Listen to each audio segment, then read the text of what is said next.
सध्या सर्वच पक्षांमध्ये लोकसभा निवडणुकीचे जे आहे पडघम वाजू लागलेले आहे। निवडणुकीच्या अनुषंगाने अलर्ट मोडवर आलेले आहे, इलेक्शन मोडवर सगळे पक्ष आलेले आहे। यावरच आता सध्या भाजपकडून नवीन नारा जो दिला जात आहे, अबकी बार तिसरी बार मोदी सरकार आणि 400 पार अशा पद्धतीचा संदेश दिला जात आहे। भाऊ, तुम्ही सध्या महायुतीमध्ये आहात, मोदी सरकारच्या वतीने एक नवीन नारा, अबकी बार मोदी सरकार तिसरी बार और 400 पार, कसं पाहता तुम्ही? पहिले तर गठबंधन मध्ये आहे की नाही हे स्पष्ट करा आणि त्यानंतर काय सांगाल या नाऱ्याबद्दल? मी सध्या शेतकऱ्यासोबत मजुरासोबत माझं गठबंधन पक्का आहे, ज्याच्यासोबत येणाऱ्या काळामध्ये जो पक्ष शेतकरी आणि मजुरासोबत राहील तिथं आम्ही मजबूतपणे उभं राहू। त्याचं राजकीय आमचं अस्तित्व संपलं तरी चालेल, पहिली गोष्ट। दुसरी गोष्ट का काँग्रेस हे देशभरात नेतृत्व अजून निर्माण करू शकलं नाही आणि त्याच्यामुळं भाजपचा नारा एका अनुषंगानं मजबूत वाटतं। काँग्रेस राज्य बदललं का नेतृत्व बदलावं लागतं अशी अवस्था आहे आणि त्याच्यामुळे कदाचित त्यांची घोषणा असू शकते। पण कसं पाहता तुम्ही? म्हणजे तुम्ही महायुतीत राज्यात तर आहात, पण केंद्रात तुमची भूमिका काय असते? नाही, मी तेच आम्ही काय ह्या निवडणुका काही नेहमी होत नाही, याच्यातून राजकीय मजबूती आमची कशी वाढेल एवढीच आमची भूमिका आहे। आमचे मुद्दे महत्त्वाचे आहे, मुद्द्यावर काय करता येतं, मुद्द्यासाठी आता जेव्हा वाटल कसं आहे आखरी का या सगळ्या ह्याच्यामध्ये आमच्या भूमिकेची किती गरज कुठल्या पक्षाला आघाडीला आहे त्यानुसार आम्ही पावलं टाकू ना आणि आम्हाला जे काही योग्य वाटते त्या पद्धतीने समोर जाऊ। सगळीकडे सध्या आरोप होते आहे की कुठेतरी जे आहे मोदी सरकार हे शेतकरी विरोधी आहे। तुम्हाला काय वाटतं, मोदी सरकार हे शेतकरी विरोधी आहे का? तुमची काय भूमिका आहे त्याच्याबद्दल? सगळेच काँग्रेस, बीजेपी, राष्ट्रवादी सगळ्याच पक्षानं नाही म्हटलं तरी शेतकऱ्याचा घातच केला ना। 75व्या वर्षामध्ये तुम्ही एक सांगा, एक निर्णय कोणता चांगला घेतला सांगा? तुम्ही शेतकऱ्याला लुटलं किती सत्तेत राहून 75व्या वर्षात, याचा हिशोब आपण देतो ना। 2004मध्ये काँग्रेसनं स्वामीनाथन आयोग स्थापित केला, 6 पर्यंत तो आपण स्वीकारला, त्यावेळेस 6 ते 7 अहवाल स्वामीनाथननी दिले, पण ते साधी एक शिफारस स्वामीनाथनमधली एक शिफारस भाजपा आणि काँग्रेस किंवा त्याचे घटक पक्ष यांनी कोणीच पूर्ण करू शकले नाही। याचा अर्थ असा आहे का तुम्ही विरोध आहे हे स्पष्ट केलं, तुम्ही दाखवताय काही पॅकेज जाहीर करता, काही निधी जाहीर करता, याचा अर्थ ते म्हणतं ना का ताट ओढून कुटका टाकल्यासारखं आहे। शेतकऱ्याचं ताट ओढलं आणि कुटका देण्याचा प्रयत्न सगळ्या सरकारनं केला आणि त्याचा विरोधच केला पाहिजे। आमची ताकद ज्यावेळेस मजबूतीनं विरोध करायची असेल, राहील आणि निर्माण होईल, तेव्हा निश्चितच आम्ही शेतकऱ्याच्या मजुराच्या विरोधात असणारं सरकार पाडू। तीच ताकद निर्माण करण्यासाठी लोकसभेच्या किती जागा तुम्ही लढवणार? नाही, लोकसभा आमचं काही फार टार्गेट नाही, त्याच्यातून विधानसभा कसं सफर होऊ शकतं तो आम्ही प्रयत्न करू। लोकसभेच्या काही जागा मागणार आहात का? अमरावतीवर तुम्ही दावा केलेला आहे का? काय सांग?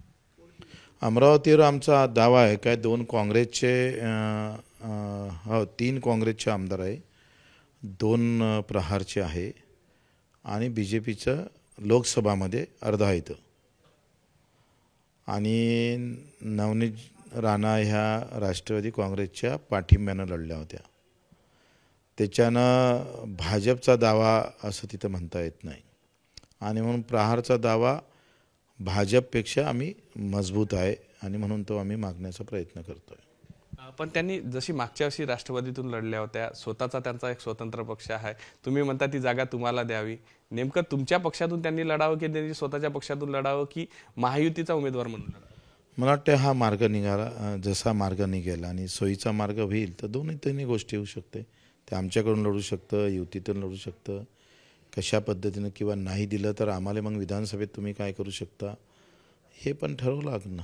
म्हणजे लोकसभेतलं जर तुम्हाला अमरावती नाही मिळाली तर विधानसभेत तुम्ही 15 जागा मागता, त्या वाढून मागायच्या तयारीत आहात? हां, बिलकुल।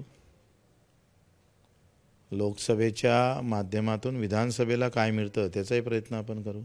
म्हणजे आता जरी समजा नवनीत राणा तुमच्याकडून लढण्यास तयार नसला किंवा तुम्हाला अमरावती लोकसभा मतदारसंघांना दिल्या, तर तुम्ही जे 15ची मागणी करता ते किती वाढवण्याच्या तुम्ही तयारीत किंवा बार्गेनिंग पॉवर तुम्ही स्वतःमध्ये निर्माण करता? हो, बार्गेनिंग पॉवर करतोच आपण, स्पष्ट आहे। आणि ते केलीच पाहिजे. व्यवहार आहे, व्यवहारात आपण जर एखादी वस्तू समोरचा 100 रुपये म्हणतो तर आपण त्याला काय म्हणतो 90 रुपये द्यावं.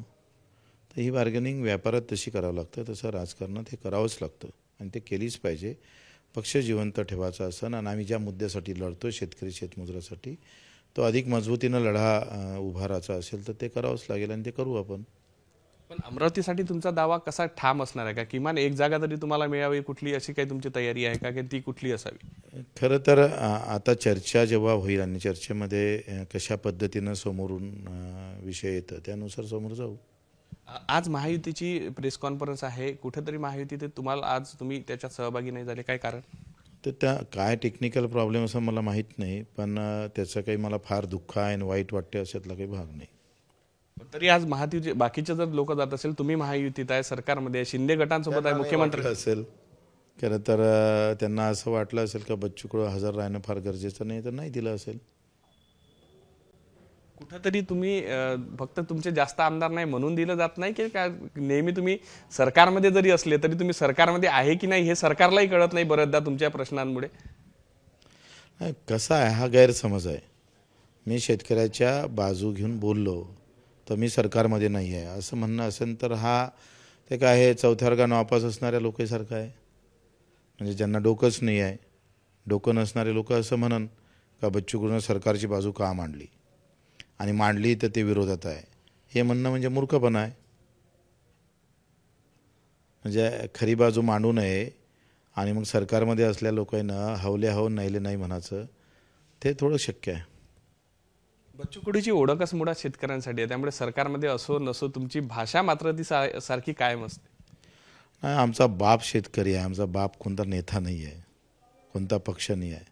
मला बाप माझी माय शेतकरी शेतमजूर आहे. आम्ही त्याच्या पोटातून जन्मालं, त्या शेतीनं आम्हाला जगवलं. त्याच्यासोबत बेमानी होऊ शकत नाही आणि त्याच्या ठिकाणी कोणी येऊ शकत नाही. त्याच्यानं आम्ही तिथं ठाम आहोत.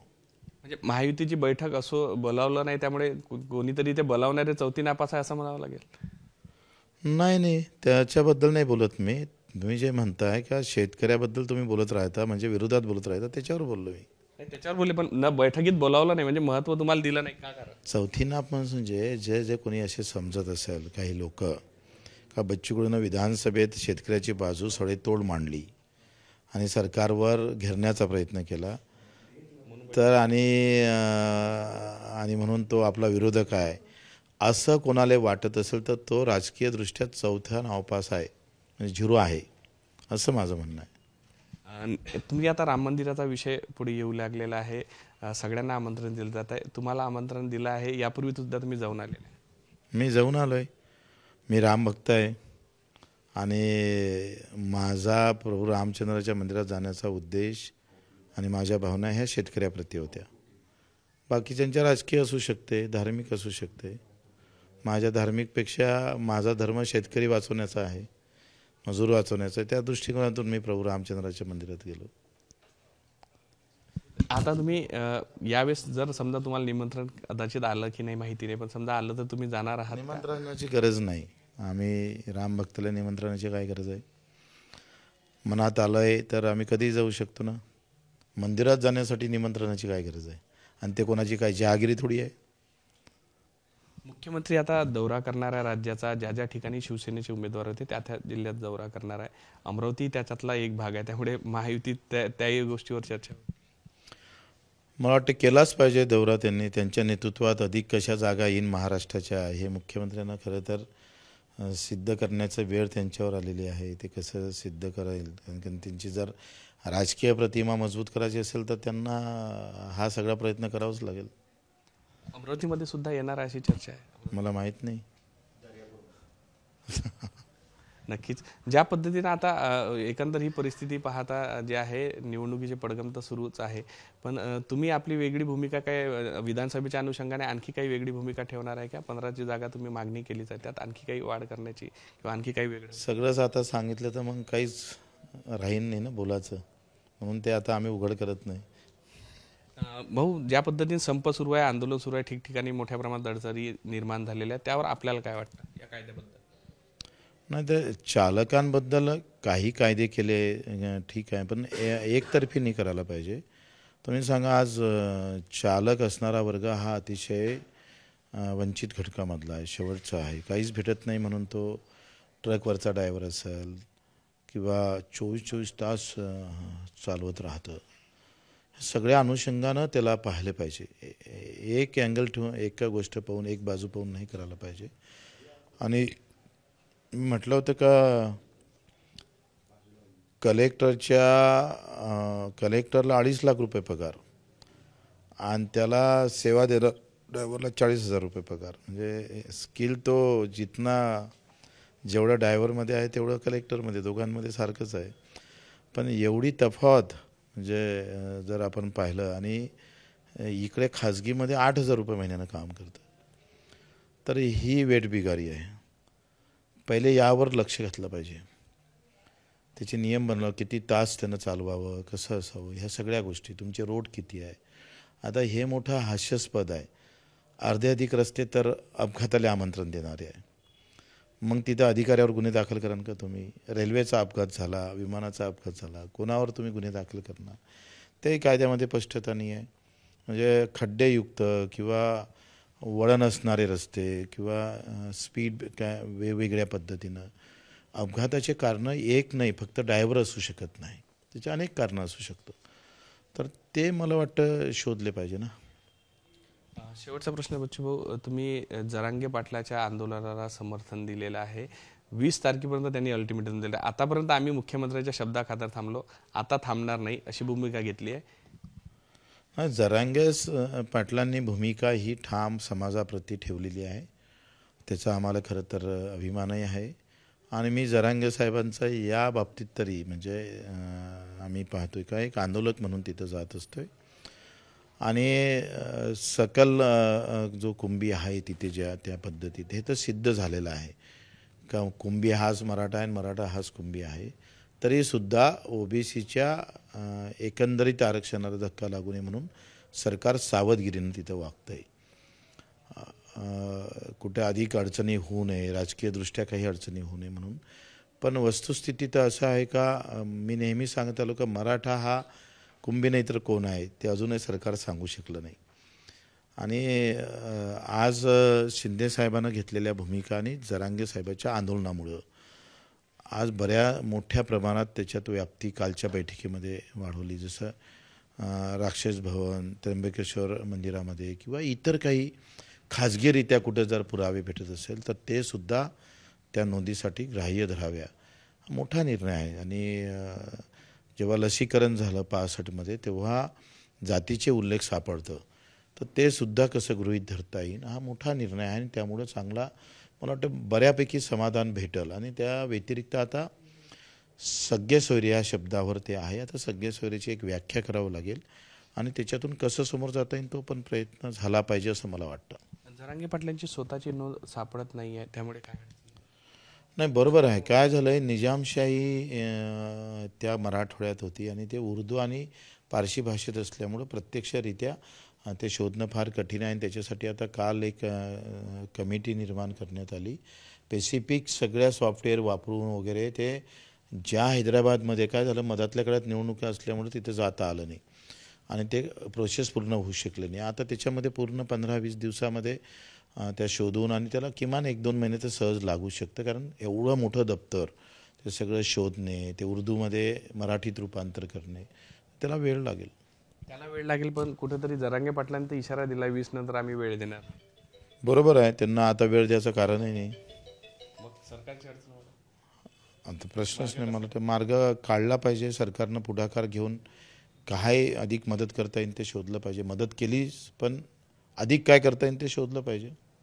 नक्कीच एकीकडे जरांगे पाटलांनी इशारा दिलेला आहे, त्यामुळे कशा पद्धतीनं मार्ग काढता येईल यावर आता सरकारनेच विचार केला पाहिजे असंही बच्चू कडू म्हणाले. व्हिडिओ जर्नलिस्ट सौरभ बोलेसह पराग डोबडे, साम टीव्ही न्यूज, नागपूर. देश विदेशातील प्रत्येक घडामोडींचे लाईव्ह अपडेट मिळवण्यासाठी आता साम टीव्हीच्या सर्व सोशल मीडिया प्लॅटफॉर्मला लाईक, फॉलो आणि सबस्क्राईब करा. तसंच सर्व नोटिफिकेशनसाठी बेल आयकॉन प्रेस करायला विसरू नका.